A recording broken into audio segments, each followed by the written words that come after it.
Grayson Sender has been holding on to a secret for what seems like forever. He is a girl on the inside, born into the wrong gender's body. The weight of this secret is crushing, but sharing it would mean facing ridicule, scorn, rejection, or worse. Despite the risks, Grayson's true self itches to break free.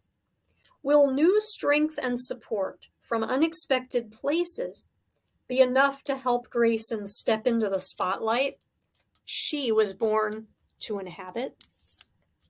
Here is a preview of Gracefully Grayson by Ami Polonsky. If you draw a triangle with a circle resting on the top point, nobody will be able to tell that it's a girl in a dress.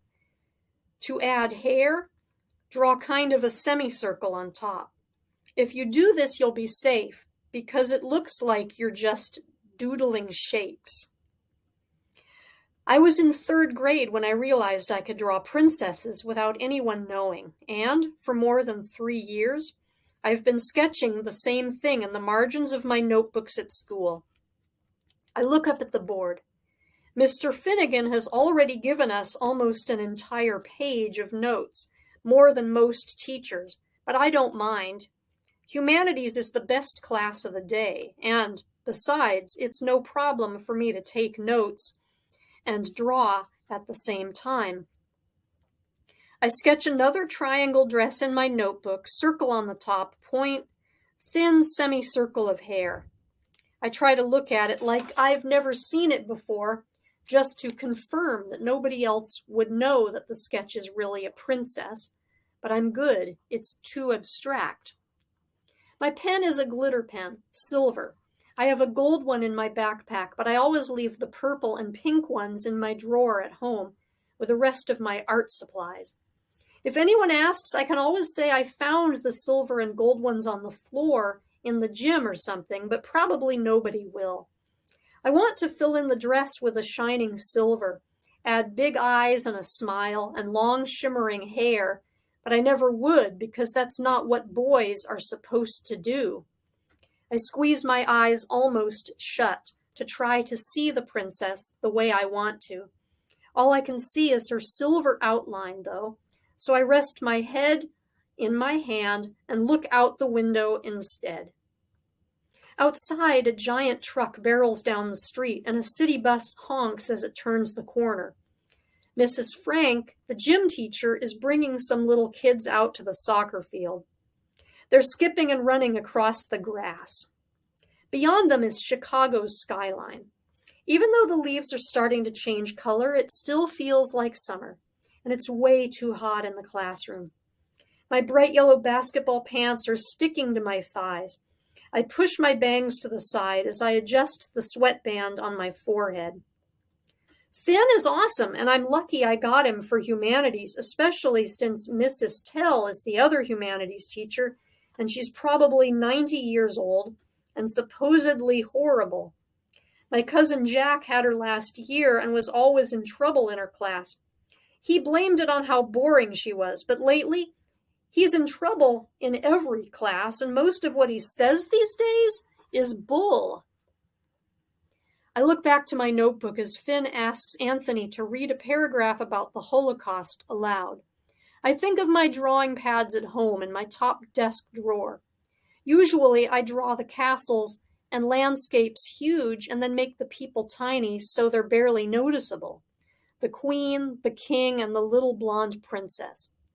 When I was younger, my mom was an artist, and I wonder for the millionth time what she would have thought of those drawings and of the sketches in my notebooks at school, and I wonder what she drew when she was my age. The one painting that she left behind, especially for me, is of the earth surrounded by a wave of trees and sprinkled with smiling animals. Behind the earth is the sky, brightening from darkness into light. And at the top of the sky, one bird that's red, yellow, and blue is soaring all alone. The painting hangs on the wall next to my bed, so I fall asleep each night looking at it, especially at the bird. and I wake up to it every morning. Finn writes the names of some places in Europe on the board. I turn to a clean page. We're going to start talking about people in specific cities who risked their lives to help Jews escape the Nazis, Finn says. He sits on his desk as he waits for us to finish writing. I look up at him when I'm done. He looks relaxed as usual. His white dress shirt is tucked neatly into his dark jeans, and he's holding a red dry erase marker in his hand. These people had to keep their involvement in the resistance secret. He emphasizes the word by walking back to the board to write it above the other notes. I doodle a new princess and sketch a jagged circle around her.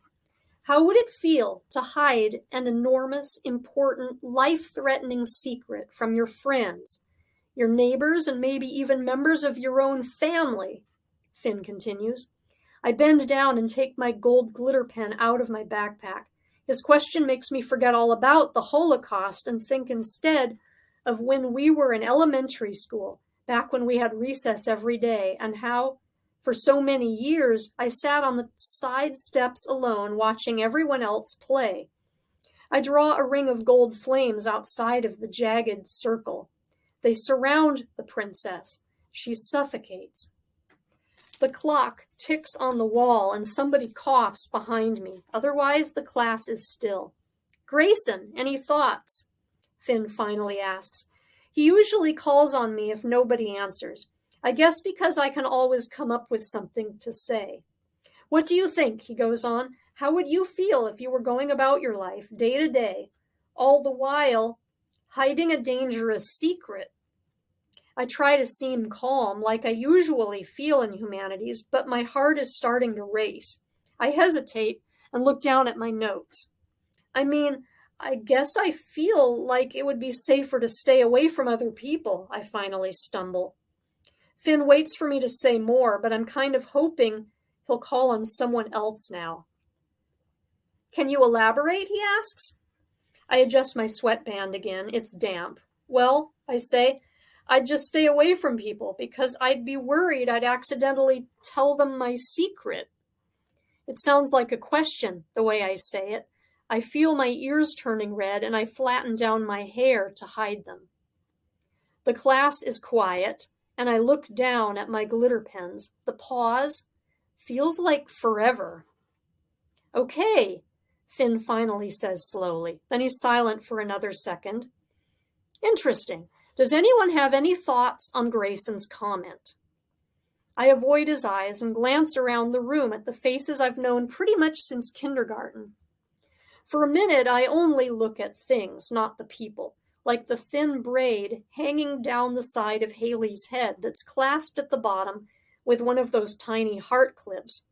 Megan's pink backpack on the floor next to her desk, the shining wooden desktops. Then I let my brain adjust and I examine the people. Ryan, who is a complete jerk, sits right across the aisle from me. He glances in my direction and I look away. On the other side of me, Lila is twirling her long brown hair into a bun.